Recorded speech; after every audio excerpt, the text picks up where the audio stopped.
Hello नमस्कार। तो कैसे हो आप सभी? स्वागत है आप सबका आपके अपने यूट्यूब चैनल में। तो आज हम आपके सामने लेके आए हैं हिंदी का एक और मॉक टेस्ट। ठीक है, तो आपको पता है कि आपके सारे मॉक टेस्ट जो है वो कंटिन्यू चले हुए हैं। HPGK का भी कंटिन्यू चला है, हिंदी का भी, इंग्लिश के भी आपके चले हुए मॉक टेस्ट।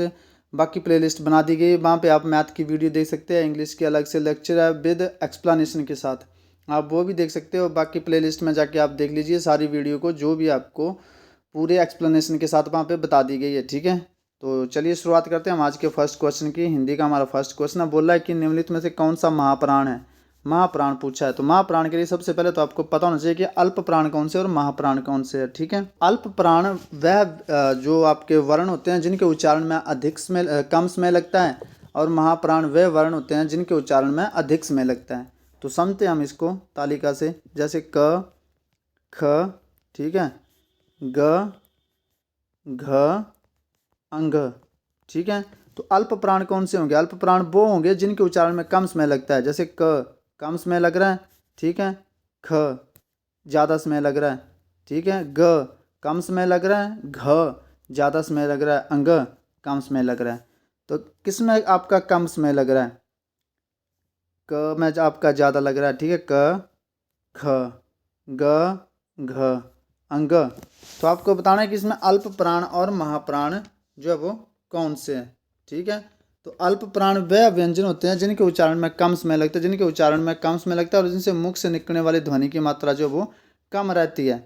ठीक है, तो जो आपकी व्यंजन वर्णमाला है उसका पहला, ठीक है, पहला हो गया, तीसरा हो गया और पांचवा वर्ण, ये क्या आपके अल्प प्राण है। कौन से? ये अल्प प्राण है। कौन कौन से? पहला, तीसरा और पांचवा, ये आपके क्या है? अल्प प्राण है। और महाप्राण कौन से हैं? क, ख ज़्यादा समय लग रहा है, ग, घ ज़्यादा समय लग रहा है, तो ये कौन से है? दो, ये है आपके महाप्राण। तो जिनके उच्चारण में कम समय लगता है वो अल्प प्राण, जिनके उच्चारण में अधिक समय लगता है वो महाप्राण। तो पहला, तीसरा और पांचवा, ये क्या आपके? ये अल्प प्राण है, और ख और घ महाप्राण है। पूछा क्या अब इसमें, इनमें से कौन सा वर्ण जो वो महाप्राण है? तो क आपको पता अल्प प्राण है, इसका आंसर होगा नहीं। ग क्या है? अल्प प्राण है। अंग क्या है? अल्प प्राण है। तो ख क्या आपका? महाप्राण है। तो ये तालिका से समझोगे आप। ठीक है, चलते हैं नेक्स्ट क्वेश्चन की ओर। नेक्स्ट क्वेश्चन, निम्न में से कौन सा वर्ण महाप्राण है? आपको बताना है कि महाप्राण कौन सा है। जैसे मैं इसको लिखता हूँ, फिर जैसे दिखते हैं हम त, थ, द, ध और न। अब आपको बताना है कि महाप्राण जो है वो कौन सा है। ठीक है, महाप्राण वर्ण इसमें कौन सा है, तो महाप्राण को बताना आपने। तो आपको पता है कि त हो गया, द हो गया, न हो गया, ये जो महाप्राण है, तो इसमें न चला गया महाप्राण में। ठीक है, और आपको पूछा क्या महाप्राण में, तो च कौन सा वर्ण होता है? पहला वर्ण होता है। ठीक है, तो ये भी आपका किस में गया? पहला वर्ण किस में? देखो, ये अल्प प्राण में। ठीक है, ये पहला, तीसरा और ये आपका पांचवा, ये होते हैं अल्प प्राण। कौन से होते हैं? ये अल्प प्राण। और दूसरा और ये आपका चौथा, ये होता है महाप्राण। ये होते हैं आपके महाप्राण। ठीक है, तो अल्प प्राण, इसमें पूछा गया निम्न से कौन सा वर्ण जो वो महाप्राण है? त, ठीक है, थ ज़्यादा टाइम लग रहा है, जिनके उच्चारण में ज़्यादा समय लगे उनको क्या बोला जाता है? उनको महाप्राण बोला जाता है। और दूसरा और चौथा वर्ण जो आपका, ये होता है महाप्राण। ठीक है, और पहला, तीसरा, पांचवा, ये होते हैं आपके अल्प प्राण।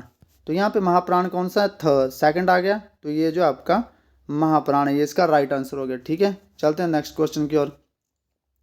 विसर्ग का उच्चारण स्थान बताइए। ओष्ठ्य होगा, अनुनासिक होगा, कंठ्य होगा, तालव्य होगा। तो इसका उच्चारण स्थान आपको बताते हैं क्या होगा। जैसे क हो गया, ख हो गया, ग हो गया, घ हो गया, अंग हो गया, ये क्या आपके सारे? ये आपके कंठ्य वर्ण है। ठीक है, कंठ्य है ना। तो अब कंठ्य में और क्या क्या आते हैं? एक अ आएगा, एक आ आएगा, एक ये आ जाएगा विसर्ग का आ, और एक ह। ये कौन सी ध्वनि है? ये भी आपकी कंठ्य ध्वनि है, इनको आप याद रखेंगे। ठीक है, तो अब आपसे पूछा गया विसर्ग का उच्चारण स्थान, तो विसर्ग का उच्चारण स्थान क्या होगा? कंठ्य होगा। चलते हैं नेक्स्ट क्वेश्चन की ओर। नेक्स्ट क्वेश्चन है, पुष्प कौन सा शब्द है? पुष्प तत्सम है, तद्भव है, देशज है, विदेशज है।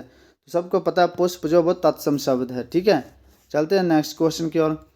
क वर्ग का उच्चारण स्थान क्या होगा? मूर्धा होगा, कंठ्य होगा, ओष्ठ्य होगा या दंत्य होगा? आपको 100 बार बता चुका हूँ मैं। क हो गया, ख हो गया, ग हो गया, घ हो गया, अंग हो गया, ये सारे किस में आते हैं? ये आते हैं आपके कंठ्य में, ये आते हैं आपके कंठ्य में। इसलिए मैं इनको बार बार इसलिए रख रहा हूँ क्योंकि ताकि आपके ये परमानेंट के लिए पक्के हो जाए। अब जितने बार आप लिखोगे देखोगे इनको तो आपके ये माइंड में ऑलरेडी फिक्स हो जाएंगे। चलते हैं नेक्स्ट क्वेश्चन की ओर। नेक्स्ट क्वेश्चन आपका, अत्यधिक में कौन सी संधि है? अयादि संधि है, यण संधि है, वृद्धि संधि है या गुण संधि है? तो इसकी ट्रिक है वो आप याद रखेंगे कि य, र, ल, व ये अंतःस्था व्यंजन है। कौन से व्यंजन है? ये अंतःस्था व्यंजन है। और इन व्यंजनों से पहले अगर आपको कोई आधा वर्ण मिल जाता है तो वो संधि हो जाती है आपकी कौन सी? यण संधि। अंतःस्था व्यंजन से पहले आपको आधा वर्ण मिल जाए तो वो हो जाती है आपकी यण संधि है। ये ट्रिक आप याद रखेंगे, ठीक है। तो ये कौन सी संधि होगी? यण संधि होगी। चलते हैं नेक्स्ट क्वेश्चन की ओर। नेक्स्ट क्वेश्चन है, निम्न में से सघोष अल्प प्राण कौन सा है? तो सघोष अल्प प्राण पूछा गया आपसे, ठीक है। तो अब मैं आपको बताता हूँ कि सघोष और अल्प प्राण। जैसे मैं लिखता हूँ ट, ठीक है, ये लिख दिया ठ, ये लिख दिया ड, ये लिख दिया ढ, ये लिख दिया अण्य।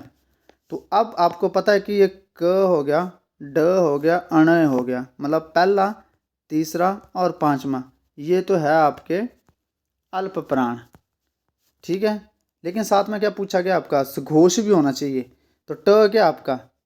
ट जो आपका ये अल्प प्राण है। ये क्या अल्प प्राण है? अल्प प्राण तो है लेकिन है कैसा? अघोष है, ठीक है। उसके बाद देखते हैं हम च पहला वर्ण है, इसको नहीं देखेंगे, क पहला इसको देखेंगे। अब द को देखते हैं तो त, थ, द, ध, न। तो आपको पता है कि पहला, तीसरा और पांचवा कैसे वर्ण है? ये आपके अल्प प्राण है। पहला, तीसरा, पांचवा जो आपका कैसा है? अल्प प्राण है। लेकिन पूछा क्या है? अल्प प्राण तो चाहिए लेकिन सघोष भी चाहिए। तो आपको पता है कि लास्ट के जो 3 अक्षर होते हैं वो क्या होते हैं आपके? वो होते हैं आपके सघोष। इसको सघोष बोल सकते हो आप या घोष बोल सकते हो, ठीक है। सघोष या घोष कुछ बोल सकते हो। लास्ट के 3 आपके सघोष होंगे और फर्स्ट 2 आपके अघोष होंगे। तो घोष सघोष इंपॉर्टेंट टॉपिक है आपका, ये आपको पता होना चाहिए, ठीक है। तो ये आपने याद रखने लास्ट के 3 वर्ण। मैं यहाँ पे बता देता हूँ आपको।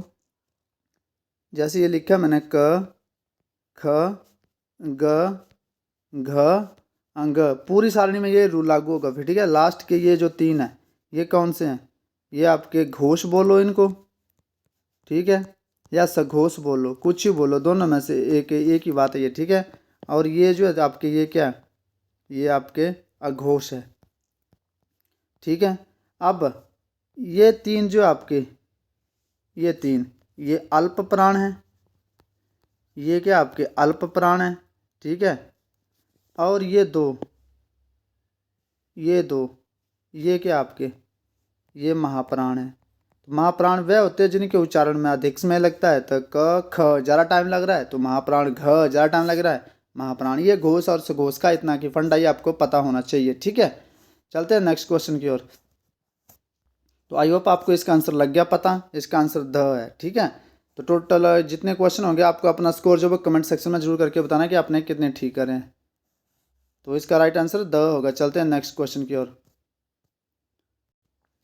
तो इसमें आपको पूछा गया है, इसमें आपको पूछा गया कि द्वित्व का प्रयोग, ठीक है, द्वित्व व्यंजन या द्वितीय वर्ण का प्रयोग जो वो किस शब्द में नहीं हुआ है? तो बिल्ला, पिल्ला, बालक या कुत्ता। तो आपने बताना कि द्वित्व वर्ण का प्रयोग किस में नहीं हुआ है? तो आपको पता पिल्ले में क्या है? हुआ है, बिल्ले में भी हुआ है, पिल्ले में भी हुआ है, कुत्ता में भी डबल त आया, लेकिन बालक में जो वो नहीं हुआ है, ठीक है। चलते हैं नेक्स्ट क्वेश्चन की ओर। नेक्स्ट क्वेश्चन है, प्रत्युपकार में संधि कौन सी है? स्वर संधि है, व्यंजन संधि है, विसर्ग संधि है या यण संधि है? तो आपको मैंने पहले बताया कि य, र, ल, व ये क्या आपके अंतःस्था व्यंजन है। अंतःस्था व्यंजन और इनसे पहले आधा वर्ण आ जाए तो वो आपकी संधि होती है यण संधि। तो ये कौन सी संधि है आपकी? ये है आपकी यण संधि, ठीक है, ये आपकी यण संधि है। तो चलते हैं नेक्स्ट क्वेश्चन की ओर। नेक्स्ट क्वेश्चन आपका कि महेंद्र का संधि विच्छेद कीजिए। तो महेंद्र का संधि विच्छेद, तो आपको पता महेंद्र का संधि विच्छेद क्या होता है, महा जमा इंद्र। तो महेंद्र का संधि विच्छेद हो जाएगा फर्स्ट वाला। चलते हैं नेक्स्ट क्वेश्चन की ओर। नेक्स्ट क्वेश्चन है यथाशीघ्र में, यथाशीघ्र शब्द में कौन सा समास होगा। आपको 100 बार बता चुका हूँ मैं कि यथा आ गया, प्रति आ गया, ठीक है, नेर आ गया, भर आ गया, ये जितने प्रत्यय लगे होंगे, अ आ गया, अनु आ गया, ठीक है, जितने प्रत्यय नहीं, ये सारे उपसर्ग है। जितने भी ये उपसर्ग जिस शब्द से पहले लगे होंगे वो हो जाएगा आपका अव्ययीभाव समास, ठीक है। चलते हैं नेक्स्ट क्वेश्चन की ओर। शांत रस का स्थायी भाव, तो क्षमा होगा, वैराग्य होगा, निर्वेद होगा या दया होगा। तो शांत रस का स्थायी भाव होता है निर्वेद। चलते हैं नेक्स्ट क्वेश्चन की ओर। यह है कि स्त्री पुरुष का जोड़ा क्या कहलाता है। तो विदुर कहलाएगा, दंपत्ति कहलाएगा, माननीय कहलाएगा या प्रियदर्शी। तो जो स्त्री पुरुष का जोड़ा जो है वो आपका कहलाता है दंपत्ति, ठीक है। चलते हैं नेक्स्ट क्वेश्चन की ओर। रिपीट हो गया, ठीक है। अगला क्वेश्चन देखते हैं।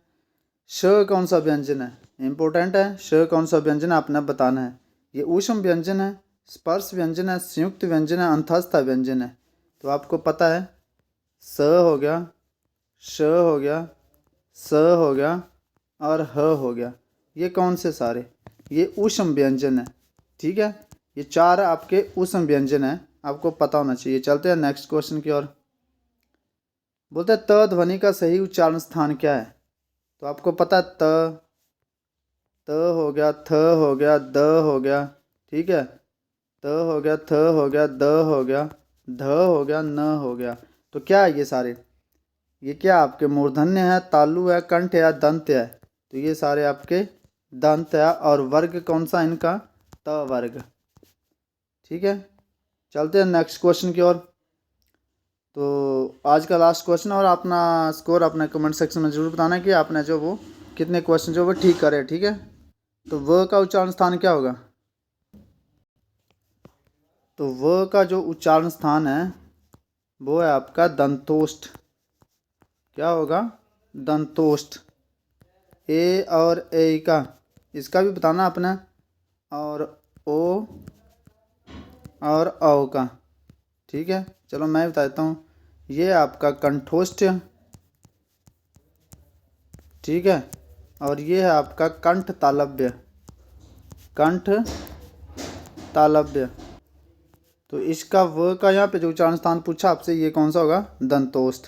तो ये था आज का आपका सेशन। आई होप आपको सेशन पसंद आया होगा।